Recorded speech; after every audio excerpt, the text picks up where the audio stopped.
اسرائیلی فوج کی غزہ پر بمباری، اسپتال فلسطینیوں کی لاشوں سے بھر گئے۔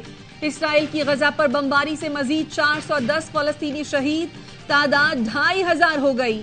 750 بچے، 400 خواتین شامل، 9000 فلسطینی زخمی۔ عمارتوں کے ملبے سے ریسکیو اہلکاروں کو زندگی کی تلاش۔ اسرائیل کی فلسطینیوں کو پھر غزہ خالی کرنے کی دھمکی، کہا غزہ چھوڑنے والوں کو کل 3 گھنٹے تک محفوظ راستہ دیا جائے گا۔ اسرائیلی وزیر اعظم کا کہنا ہے جنگ کے اگلے مرحلے کا وقت آ گیا۔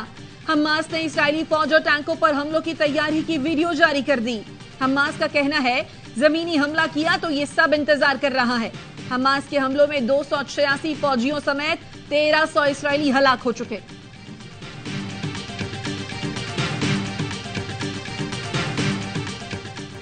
ایران کا اسرائیل کو الٹیمیٹم، ایرانی وزیر خارجہ کا کہنا ہے اسرائیل نے راستہ نہ بدلا تو مزاحمتی تحریکیں خطے کا نقشہ بدل دیں گی۔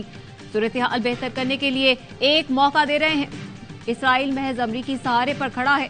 1 ہفتے کی جنگ نے بتا دیا کہ اسرائیل یہ جنگ نہیں جیت سکتا۔ ہم نے جنگ میں حصہ لیا تو اسرائیل کے ایوان لرز اٹھیں گے۔ امریکہ نے حماس اور اسرائیل کی لڑائی کو بڑی جنگ میں بدلنے سے بچانے کے لیے چین سے مدد مانگ لی۔ امریکی وزیر خارجہ کا چینی ہم منصب سے فون پر رابطہ۔ چینی وزیر خارجہ نے کہا اسرائیل فلسطین تنازع قابو سے باہر ہونے کا خدشہ ہے۔ امریکہ تعمیری اور ذمہ دارانہ کردار ادا کرے۔ امریکی وزیر خارجہ کی ریاض میں سعودی ولی عہد سے ملاقات۔ سعودی ولی عہد نے کہا غزہ میں بے گناہ لوگوں کی جانیں لینے والی فوجی کارروائیوں کو روکا جائے۔ دونوں رہنماؤں کا شہریوں کے تحفظ اور مشرق وسطی میں استحکام آگے بڑھانے پر اتفاق۔ امریکی وزیر خارجہ نے کہا سعودی ولی عہد کے ساتھ ملاقات مثبت رہی۔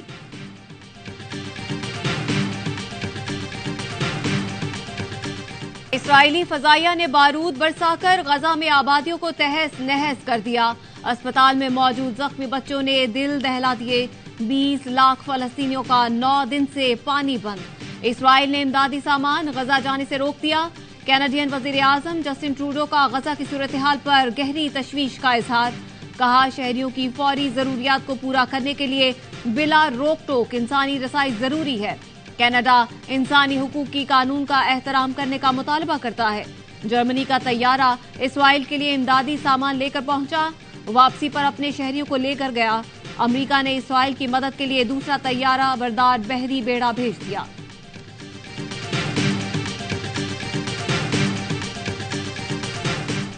Our position is that Israel must respect the international law, the UN resolutions on Palestine, which recognizes the right of self-determination. On the Palestinian issue, that our position is that any attempt to equate اسرائیل فلسطینیوں کی نسل کشی کر رہا ہے۔ اسرائیل غزہ پر حملے بند، محاصرہ ختم اور اقوام متحدہ کی قراردادوں کی پاسداری کرے۔ نگراں وزیر خارجہ جلیل عباس جیلانی کہتے ہیں فلسطین کے معاملے پر ہمارے موقف میں کوئی تبدیلی نہیں آئی۔ 2 ریاستوں کا قیام ہی مسئلے کا حل ہے۔ نگراں وزیر اعظم چینی صدر کی دعوت پر بیجنگ کا اہم دورہ کر رہے ہیں۔ سی پیک کی رفتار کم کرنے کی خبروں میں صداقت نہیں ہے۔ افغانستان سے تعلقات میں کشیدگی کا تاثر غلط ہے۔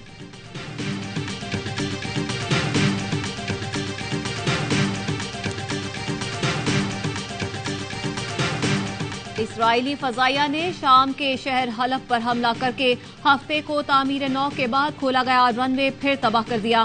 غیر ملکی میڈیا کے مطابق گزشتہ جمعرات کو اسرائیلی طیاروں نے رن وے کو تباہ کر دیا تھا، جس کی مرمت مکمل ہوتے ہی اسے دوبارہ نشانہ بنایا گیا ہے۔ اسرائیلی فوج کی لبنانی سرحد پر حزب اللہ سے جھڑپیں جاری۔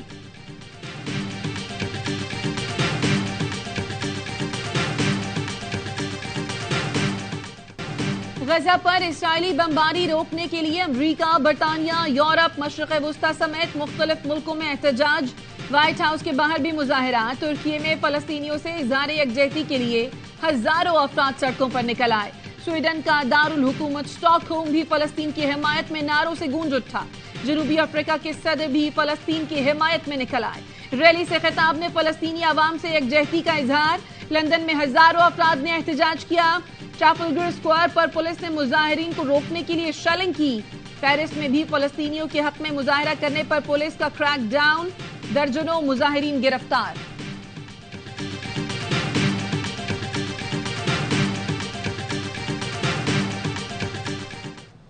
76 سال سے پورے علاقے کے اوپر اسرائیل نے قبضہ کیا ہوا ہے. فلسطینیوں کو ان کے گھروں سے بے دخل کیا ہے. اس قبضے کے خلاف جو مزاحمت ہے وہ UN کے چارٹر کے مطابق ہے. مطالبہ کرتے ہیں ایک موقف اختیار کیا جائے اور پھر پیش قدمی بھی کی جائے.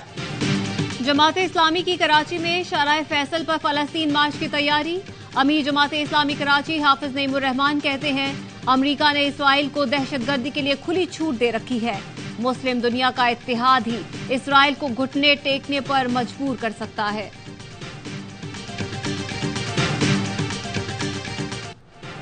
کالعدم BLA کے مجید بریگیڈ کا سرغنہ صدام حسین ساتھی مقصود سمیت ہلاک. سیکیورٹی فورسز نے انٹیلیجنس کی بنیاد پر آپریشن کیا. ہلاک دہشت گردوں سے بھاری تعداد میں اسلحہ اور بارودی مواد برآمد ہوا. صدام نے ہتھیاروں کے استعمال بارودی سرنگیں نصب کرنے کی تربیت مشقے میں حاصل کی تھی. کالعدم BLA اور ان کی آقا خفیہ ایجنسی را بزدلانہ کارروائیوں کو سوشل میڈیا پر بڑھا چڑھا کر پیش کرتے ہیں.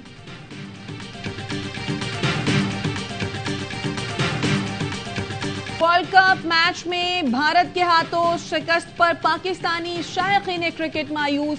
سوشل میڈیا پر میمز بنا کر مایوسی کا اظہار. ایک صارف نے لکھا امام وکٹوں پر گر گئے جب وقت قیام آیا. کسی نے لکھا کم از کم کھیلنے کی اداکاری تو کرنی چاہیے تھی. ایک فین نے پوچھا بابر اعظم کب بڑا میچ جتوائیں گے. ایک فین نے اپنی گرین جرسی لپیٹ کر الماری میں رکھ دی.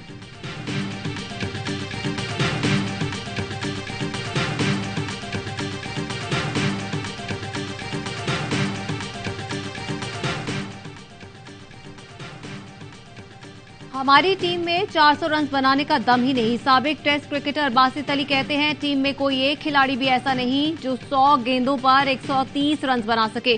کامران اکمل بولے اس انداز میں کھیل کر بڑی ٹیموں سے نہیں جیت سکتے. اظہر علی بھی ٹیم کی پرفارمنس سے مایوس. ورلڈ کپ میں افغانستان کی انگلینڈ کے خلاف جارحانہ بیٹنگ. اوپنرز کی سینچری شراکت انگلش بالرز کی دھلائی کر دی. رحمان اللہ گرباز نے 33 گیندوں پر 50 بنا دی. 4 چھکے اور 7 چوکے شامل. ورلڈ کپ کے تمام میچز دیکھیے اے سپورٹس پر براہ راست.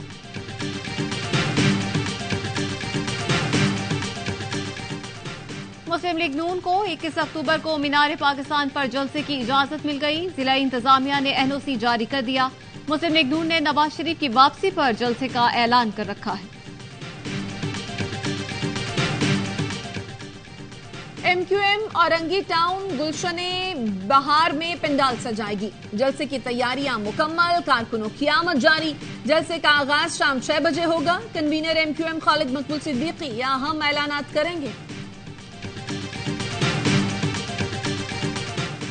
غیر قانونی مقیم تمام غیر ملکیوں کو پاکستان چھوڑنے میں 16 دن باقی. 31 اکتوبر تک پاکستان نہیں چھوڑا تو قانون نافذ کرنے والے ادارے گرفتاری اور ملک بدری کو یقینی بنائیں گے. سندھ میں غیر قانونی مقیم غیر ملکیوں کا ریکارڈ مرتب کیا جائے.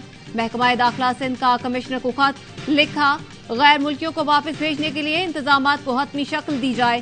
کراچی اور سکھر میں پوائنٹس بنائے جائیں. افغان شہریوں کو واپس بھیجنے کے لیے چمن تک بس سروس کا انتظام کیا جائے.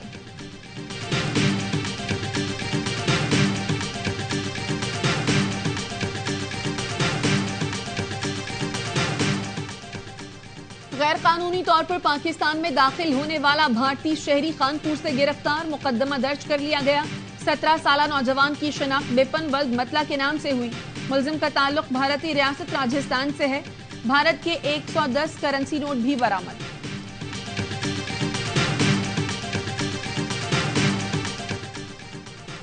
محکمہ انسداد دہشت گردی خیبر پختونخوا نے 128 اشتہاری مجرمان کی فہرست جاری کر دی. CTD کے مطابق مجرمان میں زیادہ تر کا تعلق لکی مروت اور بنو سے ہے.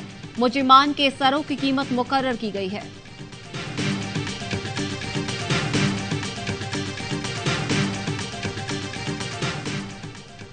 لاڑکانہ پولیس نے ڈاکو مہر بڈانی کی گرفتاری ظاہر کر دی. 2 ساتھیوں سمیت 5 روز قبل پکڑا. ڈاکو کے سر کی قیمت 50 لاکھ روپے رکھی گئی تھی. ڈاکو کی رہائی کے لیے اس کے ساتھیوں نے SHO سمیت 5 اہلکاروں کو اغوا کیا تھا.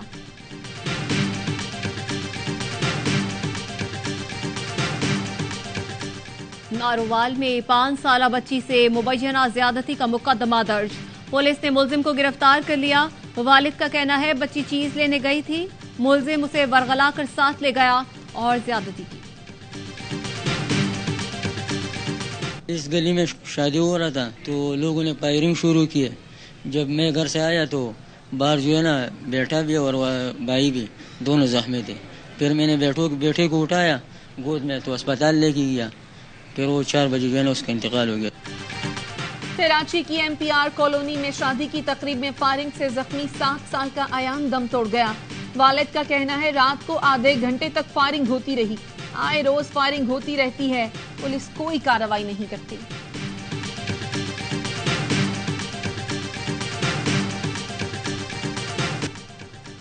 افغانستان پھر زلزلے سے لرز اٹھا. شدت 6.3 ریکارڈ. امریکی جیولوجیکل سروے کے مطابق زلزلے کا مرکز ہرات میں تھا جس کی گہرائی 10 کلومیٹر تھی. 9 روز کے دوران افغانستان میں یہ تیسرا زلزلہ ہے. افغانستان میں زلزلے سے 2000 افراد ہلاک اور ہزاروں زخمی ہوئے.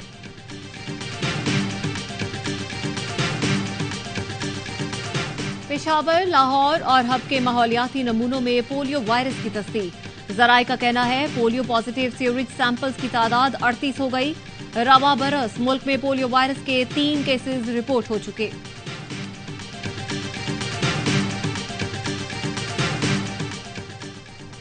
پاک فضائیہ کے آپریشنل ایئر بیس پر 14 ملکی فضائی مشق انڈس شیلڈ 2023 جاری. مشق ملک کی فضائی صلاحیتوں کو فروغ دینے کی جانب اہم سنگ میل قرار.